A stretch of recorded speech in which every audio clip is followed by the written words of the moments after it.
जब पानी अपने किनारे तोड़ता है तो सिर्फ जमीन नहीं, जिंदगी भी बहा ले जाता है। और ये बर्बादी आई हुई है भारत के सबसे सुंदर लेकिन सबसे उपेक्षित हिस्से उत्तर पूर्व भारत में।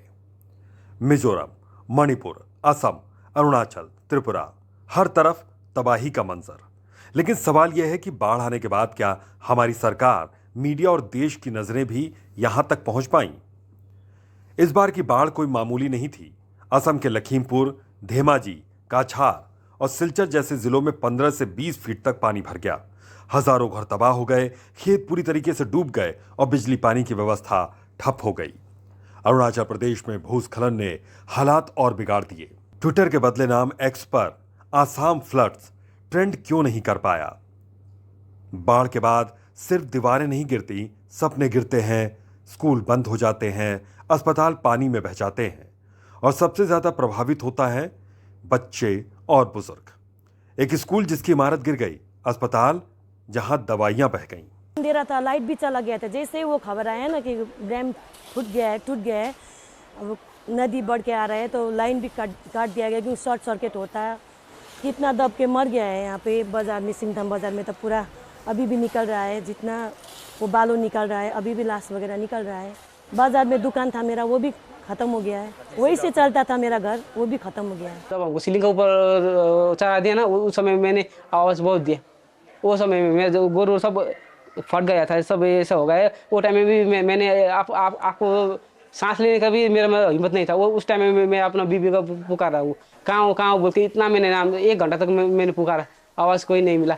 ऐसे देखने में तो अंधेरा सब अंधेरा लगा रहा था। वो भी पानी में डूबा हम, तभी कोशिश कर रहे थे, कोई उधर से आवाज़ भी नहीं आया। अचानक से पानी बहुत तेज से आया, तो उसके बाद मेरा मम्मी का हाथ छूटा। उसके बाद हम जैसे तैसे करके से पकड़ के बैठा, वैसे मतलब मेरा फ़ोन भी डूब गया था। फिर फ़ोन निकाला, फ़ोन बज रहा था तो ऊपर देखते देखते सीलिंग के ऊपर पकड़ के मैं चढ़ के बैठी सीलिंग के ऊपर। तब जाके फिर आंटी बोली कि मम्मी को बुला, मम्मी किधर? मैंने मम्मी को आवाज़ लगा, बहुत देर तक मम्मी नहीं की।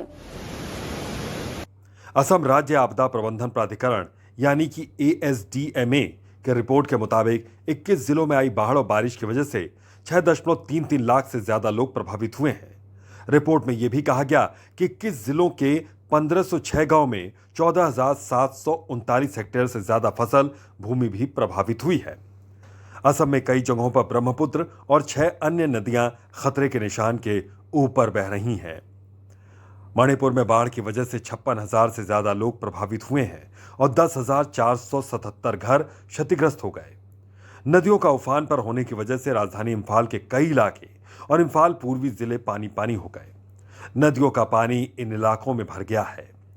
नागालैंड में भारी बारिश की वजह से कोहिमा जिले के फेसामा गांव में NH2 का 50 मीटर का हिस्सा बह गया, जिसकी वजह से नागालैंड और मणिपुर के बीच आवाजाही के मुख्य रास्ते से कनेक्शन कट गया।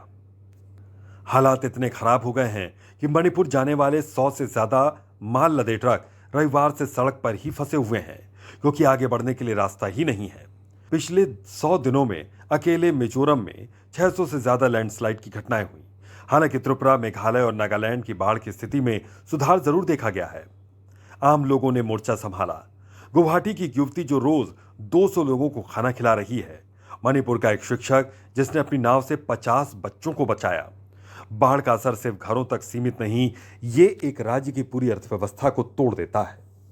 30,000 हेक्टेयर फसल नष्ट, 5,000 करोड़ से ज्यादा का अनुमानित नुकसान, वन्य जीव अभयारण्यों को भारी नुकसान। क्या हम इस तबाही से कुछ सीख सकते हैं? अर्ली वार्निंग सिस्टम्स का विस्तार, नदी प्रबंधन पर वैज्ञानिक योजना, डूब प्रभावित क्षेत्रों को सुरक्षित जोन में बदलना, स्कूलों को बाढ़ प्रूफ बनाना। उत्तर पूर्व सिर्फ भारत का हिस्सा नहीं, ये भारत की आत्मा है। हर बार जब हम वहां की आवाज को अनसुना करते हैं, हम अपनी आत्मा को कमजोर करते हैं। इस बार भी बाढ़ आई, लेकिन क्या हम उठे? क्या हम खड़े हुए उनके साथ? अगर आप भी चाहते हैं कि इस बार की आवाज दबे नहीं, तो इस वीडियो को शेयर कीजिए। इन लोगों की कहानी जरूर सामने लाइए।